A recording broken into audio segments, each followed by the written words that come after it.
And again, this initial version was written in something like 1,000 lines of Scala on our system. And just from those 1,000 lines, it already had things like fault tolerances it would handle when it lost the machine. And it rerun that computation in another place and all that other great stuff.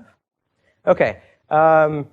So the next stuff that I'm going to talk about is the macro benchmark that we did. And really what we were trying to do here is we just wanted to compare Mesos against some static partitioning of resources.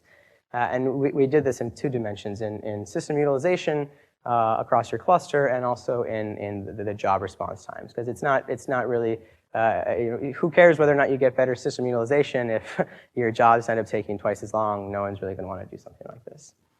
So the workloads for this, we had 4 different workloads. The first workload is a Facebook Hadoop mix. So we've got a lot of a great relationship with Facebook, and they were able to give us lots of data on their Hadoop workloads. We also have a large Hadoop mix that we sort of auto-generate ourselves. And then we're also running Spark, and then we're running Torque. Torque is actually running some ray tracing-like jobs. It's MPI running some ray tracing jobs. So this first graph that I want to show is what happens when we run this all together using Mesos in the cluster. And all that this graph is really trying to show is that at any point in time, there's across the cluster, there's different resource allocations, in this case of CPUs.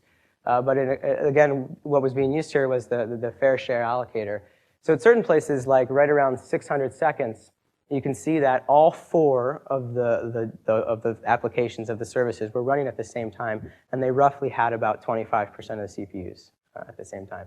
But you can also see places where, say, at 350 or 375 seconds,